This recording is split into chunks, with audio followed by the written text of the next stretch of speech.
can call me Mystic Mike because I predict these things. Asu Almabayev takes on Alex Perez this Saturday at UFC Fight Night Qatar. And Asu is making his return since a win over Jose Ochoa back in July. Jose Ochoa took that fight on short notice. Almabayev was supposed to be taking on Ramazan Tamirov, I think popped for steroids, so took on Jose Ochoa in short notice before that loss to Manel Kape back in March. He was getting kind of beat up on the feet, on the back foot a lot, couldn't get his takedowns going. In the third round, he was eye poked pretty badly, got kind of scraped across the eyes. The ref didn't see it and stopped the fight. When Asu, I think that he was still fighting, he was trying to just kind of recoup. He was kind of running away at times, but was, in the middle of shooting a takedown when the ref stepped in. So kind of got the short end of the stick in that one. Got fouled several times by Manel Kape in that one. So unfortunate in that. But outside of that, he's been undefeated in the UFC, 5 wins. Looking to take on Alex Perez, who I think is going to be, a pretty big test, on par with Manel Kape, who I think is very good. I think Manel Kape's a future title challenger. So taking on Alex Perez, who hasn't been the most active, coming in off of a loss to Tatsuro Taira back in June of 2024. So he's going to be out for about a year and a half. He was supposed to take on Steve Erceg back in August, but he had to pull out due to injury. Before that, had a knockout over Mataus Nicolau in a main event for a fight night in April of 2024. So interesting fight, very high level. Both these guys, a lot of experience, very good, very well rounded, both in their primes, 31 and 33 I think it is. And again, Alex Perez coming in off of that knee injury in the Taira fight where Taira got his back standing and kind of just yanked him down. He fell down on his right knee. I don't know the extent of the knee injury, but looking at the time that he was out, it sounds like it might have been, somewhat substantial. That injury happened in June. He was looking to come back in August. So that's about, 14 months, so it could have been as bad as an ACL surgery, which is usually about a 12-month recovery time. But who knows? Could have just been looking to get some time off and recoup some other injuries as well. But I imagine it was, fairly severe, just the way that he reacted, and then, kind of, falling down on it with his weight and Taira's weight. I bet it was, somewhat significant. He's had several fights too where he's pulled out due to injury or missed weight, or, his opponents missed weight. He's had, so many scrap fights over the last few years where, I kind of worry about his inactivity. I worry about his health. He's fought like 5 times in the last 5 years. And, Asu Almabayev, he's got a really extensive kick game, really good leg dexterity, spinning wheel kicks, spinning back kicks, front kicks, has a really good inside leg kick, outside leg kick. So I think that he could threaten the knee with that. He swings really hard. His guys try to come in and land on him. Gets a lot of respect with that. Also with his takedowns, has a good lead uppercut, left hook that I've seen him throw, and just mixing his takedowns very well with his striking. But I do think that you can have success against Asu, pressuring him, keeping him on the back foot, kind of stifling his kick game, crowding him, not allowing him to be the one moving forward, looking for takedowns. We saw that in the Manel Kape fight. Manel had a lot of success with that. Landing some good strikes on the feet, defending the takedowns. The same with Ochoa, even on short notice. He was doing a really good job of defending the takedowns, being able to scramble back up to his feet, landing some solid shots. In Asu's style, it's to manage the distance, use the kicks, use kind of explosive combos, circle on the outside, use your lateral movement, shoot in whenever you feel uncomfortable, whenever somebody's really stepping into the pocket to engage. And he's kind of hard to hit at times due to that, due to people not really wanting to rush in for fear of the takedown threat. But against Kape, he was backing straight up at times, leaving his chin in the air, was getting pushed back, getting hit. And I think that Asu in this fight, he's going to be in trouble if he can't get his takedowns. And I think that Alex Perez will be able to keep it on the feet and outpoint him there.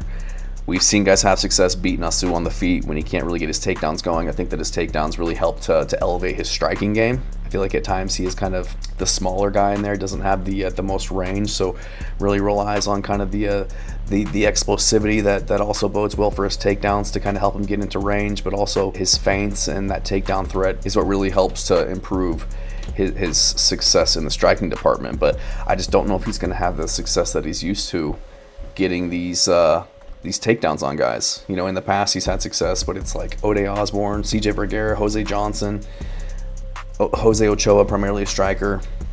Whenever he's coming up against a guy who's got a good wrestling game or who's very well rounded or very high level, Manel Kape, Mataus Nicolau, he's having to keep it on the feet, and at times he's losing those engagements. And Perez is a very good wrestler, lifelong wrestler, All-American in college. He's got great takedown defense, 77% takedown defense, and that's with 3 takedowns on his record against Mokaev. But what that story doesn't tell is that he defended 15 of those 18 takedowns against Mokaev, and I think had probably one of the best performances against Mokaev in the UFC. And when he does get taken down, he does a really good job of just popping right back up. Doesn't settle, doesn't allow guys to control him. And Perez has real KO power at flyweight as well. He's got really good boxing. He's got really good leg kicks. We saw that in the Tyra fight. And he can crack guys. He can put guys out at flyweight, which we don't see a lot. He TKO'd Jussier Formiga with leg kicks back in the day. He's got 4 knockdowns in the UFC. I think he's got 6 KOs in his career. And he's just very unassuming. You know, been out for a while, but just an absolute dog. I think people forget about how good Alex Perez is. Asu Almabayev, you know, he swings hard if you try to come in and land on him. Like I said earlier, you know, he's got some good timing to his combinations, but he just doesn't have a lot of power. You know, his striking is primarily used to set up his takedown game.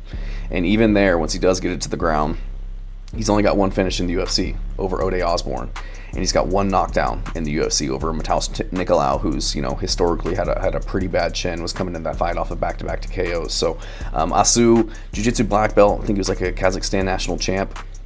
But he just hadn't shown like a consistent ability to finish fights, even though he is getting a lot of takedowns and having a lot of control time in the UFC. Outside of the UFC, he did. And I'll get to that later. But, you know, Perez, he is a brown belt as of like 2022, I think it is.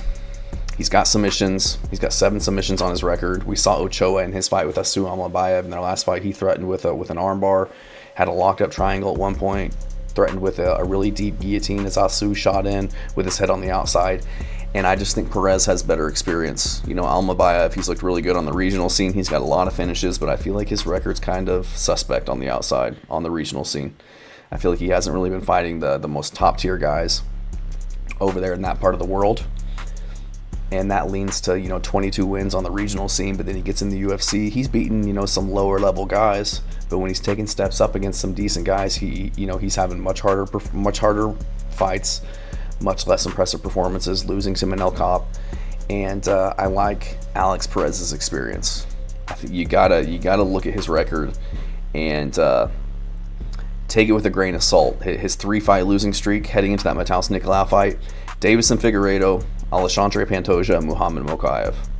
Those are probably, you know, obviously 2 of the best guys ever in the UFC. And Deiveson Figueiredo, I think Pantoja's up there for pound conversations. And Mokaev, you know, undefeated in the UFC, got kicked out. I'm pretty sure I heard he's coming back, but after that knocks out Mataus Nicolau, and then loses to Tatsuro Taira, another guy who's looked really good outside of the Brandon Royval fight that he lost, but another very high-level guy. So he's not losing to guys that aren't good. Even Joseph Benavidez back in 2018, like Benavidez was a savage back in that day, and he lost that fight. It was kind of weird. I think he got like headbutted. I don't know. He went down really weird, and then Joseph Benavidez landed like 10 strikes to the back of the head, and of course the ref just let it happen. Stepped in to stop the fight, then didn't stop the fight. And then Joseph Benavidez got the TKO again. It was a really weird fight, but I like Perez. I think he's well-rounded. I think he's got the wrestling ability to keep it on the feet. I think he's got the power advantage. I think he's got the strength advantage. He's going to be a little bit bigger, a little bit taller. Reach is going to be 5'6", 65 and a half. Asu, 5'4", 65. So he's going to have a half-inch reach advantage, but he's going to be 2 inches taller. I think he's going to be the more physically strong guy. I think he's going to have obviously the KO advantage, like I said. So I'm going to go with Alex Perez in this one. I think that he's got the skills to make it a really uncomfortable night for Asu Almabayev, not give him any breaks on the feet, be landing the better strikes, defending the takedowns, scrambling, all of the above. So I'm going to go with Alex Perez. I think he's going to be able to get this one done by, I think he'd get it done by KO. I think that Asu Almabayev's there to be hit. We've seen him, you know, get hurt by Manel Kopp, but I think he'll be able to do just more damage on the feet and get this one done by decision. Thanks.